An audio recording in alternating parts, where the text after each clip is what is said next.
My name's Ethan Herrera. I've been running for about 5 years now, living in Oceanside and kind of keeping this as my home base. As I'm waking up and the sun shines on me. I started a run club here, and that has become like my little family. This is probably the reason why I was able to do this run.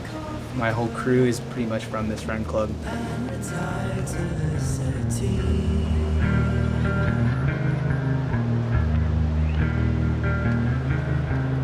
So the Speed Project is a race that is from the Santa Monica Pier all the way across the entire state into Las Vegas to the Las Vegas sign. And the goal is just to do it as fast as you can, however you can. You can do an original route, which ends up being 340 miles, or get there as fast as possible.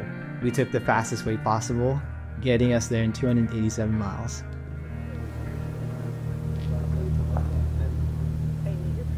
You guys ready to party? Oh shit. Are you ready? Oh yeah. Oh. Yeah, what's up, gang? Let's do it.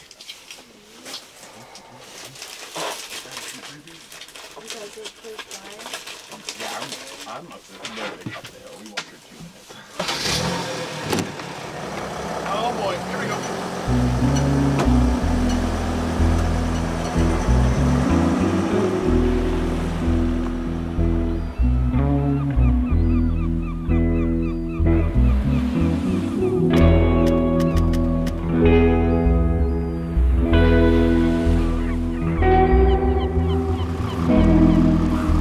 Day one, baby. Let's go. 4 a.m. Let's go. The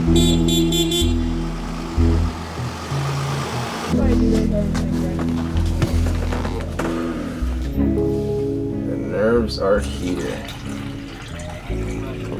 Yeah, 23 in Alhambra. Alhambra, okay. And then I think the next point will be 35. Oh, Irwin Dale. Okay. Yeah. Oh my god. It's fun.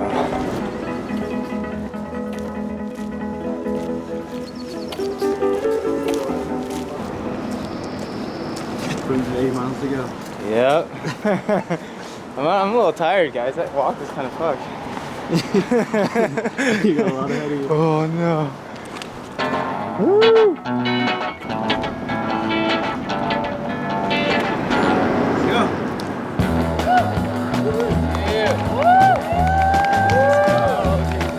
There'll be no more crying of blue.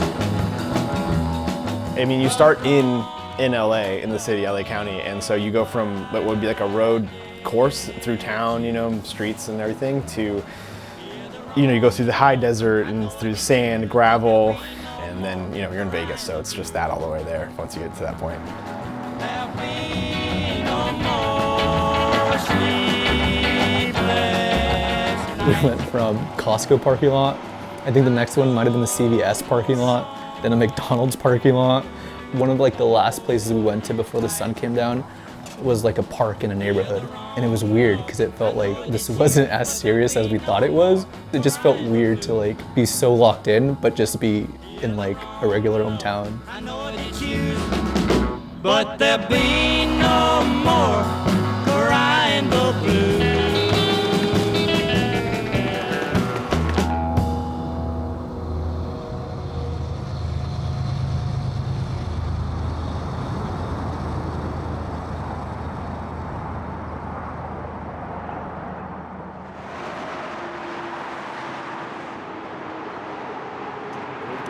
Just went through like a super cool tunnel. It was kind of It was a little sketchy. It was pretty. It was a little sketch. I was waiting for like some dude to pop out of the bushes, and no, it was good. The kind of like loose plan I have right now is to meet you guys on the other side of the peak, which is only like 5 or 6 more miles. Now it's going to be a little hands-on though, like in terms of car. Yeah. Just because it's the dirt road, Yeah. and then it's straight into Victorville. So opposite side of the peak, we'll pick you up. Then these guys will take over just following on the road. We'll try to jump ahead. What do you want? 10, 15 more miles after that? Sure, there's a pull out. Yeah, but I think I know exactly what you're talking about. Right before it gets into town, kind of? Yeah, Yep, like okay. I run right by it. I Perfect. think just there would be good. So then we'll get there. That gives you probably an hour plus to sleep, me hopefully an hour to sleep. And then we'll see how Alex, she's sleeping right now, but if she's up, then I would like for her to go with you guys so you guys have another driver that's like a fresh. So. Are you sick of Au revoir. Okay.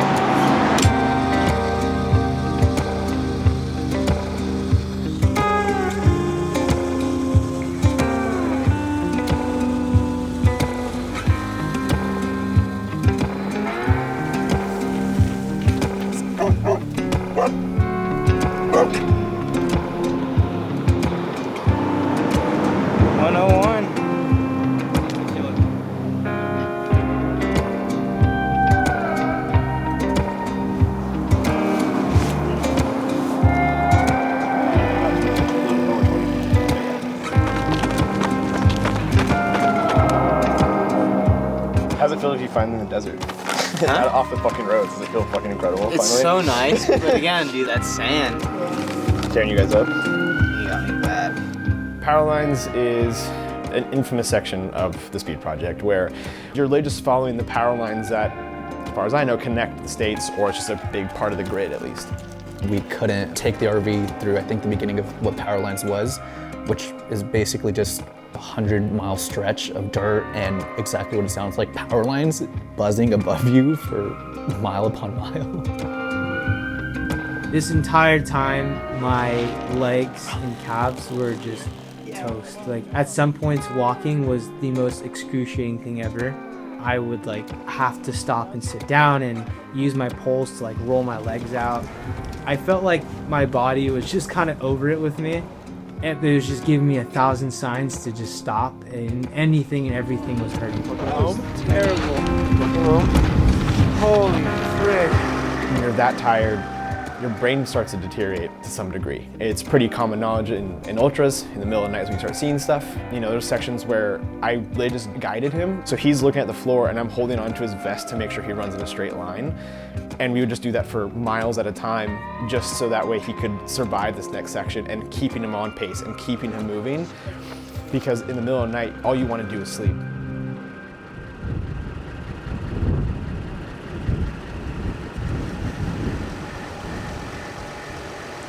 Somewhere in this, this area is where we're gonna run through. So this is where we actually see some changes, and then we're back down here, and then you can see it's just flat. Maybe we might hit some of these rollers if we need to, but then we go here. Okay. So I don't know why our maps are all fucky, and we're gonna fill it with our legs no matter what, but yeah.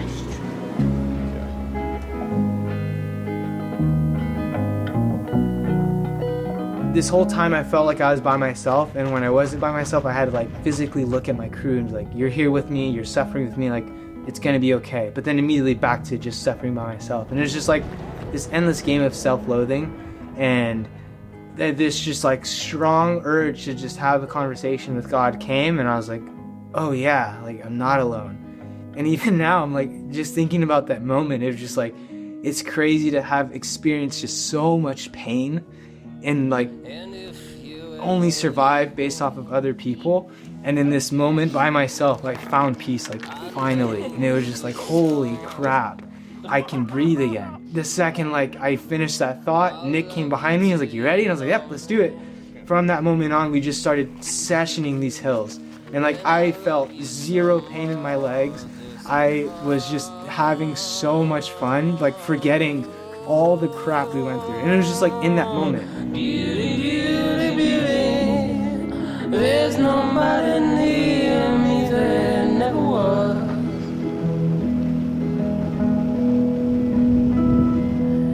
Beauty, beauty, beauty. There's nobody near me, there never was.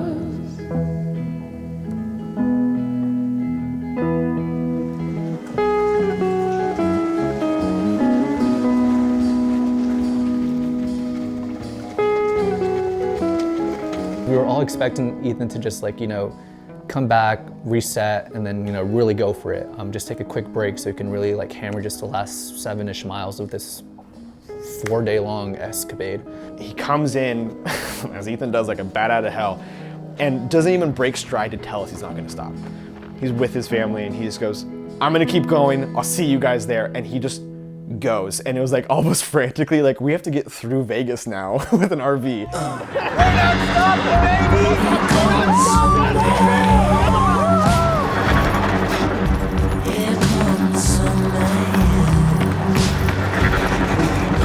Let's go, baby. So close.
Yeah! Bring it down for ya!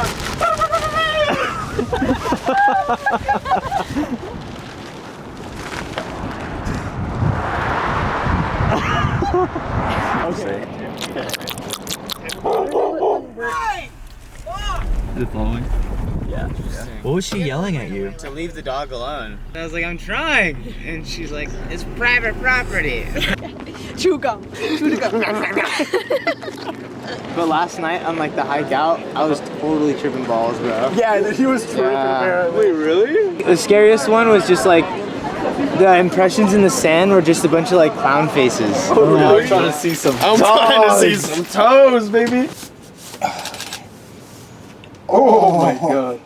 Oh, I'm so afraid to take this off in front of you guys. Oh, it's like, Oh my god. do you see it? Yeah. God. What am I looking at right now? Yeah.